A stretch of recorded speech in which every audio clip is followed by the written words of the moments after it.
दवाइयाँ हमारी film industry में भी इसके एडिक्शन करवा दें। इट्स अ शेम, जिस थाली में खाते हैं उसमें छेद करते हैं। नमस्कार, मैं हूँ यास्मीन। महानायक की बीवी जया बच्चन ने जब से संसद में थाली वाला बयान दिया है, तभी से बच्चन परिवार की किरकिरी हो रही है। जहां कई लोग उनके इस बयान का समर्थन कर रहे हैं, वहीं कुछ लोग ऐसे भी हैं जो जया बच्चन के थाली वाले बयान पर भड़के हुए हैं। कंगना और जया प्रदा तो बच्चन परिवार को थाली वाले बयान पर खरी खोटी सुना चुकी है। दूसरी ओर आम जनता भी जया बच्चन और अमिताभ को ट्रोल करने का एक भी मौका नहीं छोड़ रही।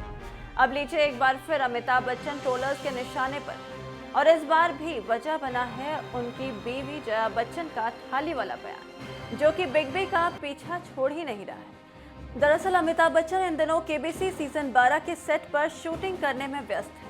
कुछ समय पहले ही अमिताभ बच्चन ने कोरोना वायरस को मात दी। कोरोना के कहर के बीच भी अमिताभ बच्चन अपने काम को फुर्ती के साथ निपटा रहे हैं।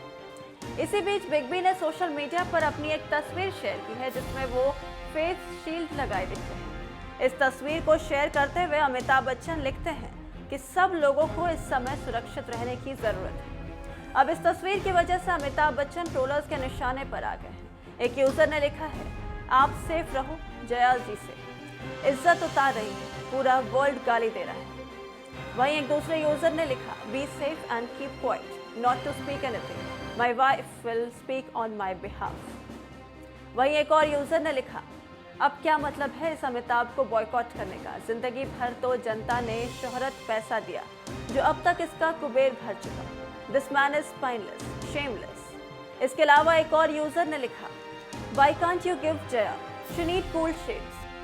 तो देखा आपने, अमिताभ बच्चन एक बार फिर जया बच्चन की वजह से ट्रोलिंग का शिकार हो गए हैं। लगता है लोगों का गुस्सा जया के थाली वाले बयान को लेकर ठंडा नहीं पड़ा है, तभी तो बिग बी अपनी हर पोस्ट पर लोगों के निशाने पर आ रहे हैं। बता दें कि हाल ही में बीजेपी सांसद रवि किशन ने ड्रग मामले को लेकर बॉलीवुड पर निशाना साधा था, जिसके बाद जया बच्चन ने राज्यसभा में बॉलीवुड को लेकर हो रहे खुलासों पर आपत्ति जताई। जया बच्चन ने कहा था कि जो लोग इंडस्ट्री की वजह से फेमस हुए हैं, आज वही लोग बॉलीवुड को गटर बता रहे हैं। ऐसे लोग जिस थाली में खाते हैं उसी में छेद कर रहे हैं। राज्यसभा में बॉलीवुड की पैरवी करना जया बच्चन को इस कदर भारी पड़ रहा है कि अमिताभ भी बुरे फंस गए। सर, मेरा कहना ये है, entertainment industry in our country which provides direct employment every day to 5 lakh people and indirect employment to 5 million people. At a time when the financial situation is in a depressing state and employment is at the worst level, in order to divert the attention of the people, we are being used to be flogged by the social media and the government's non-support. Sir, people who have made their name in this film industry have called it a gutter.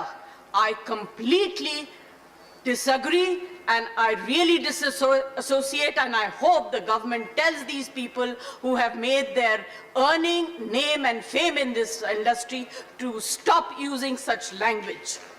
There are people in the entertainment industry who are some of the highest taxpayers. They are still being harassed.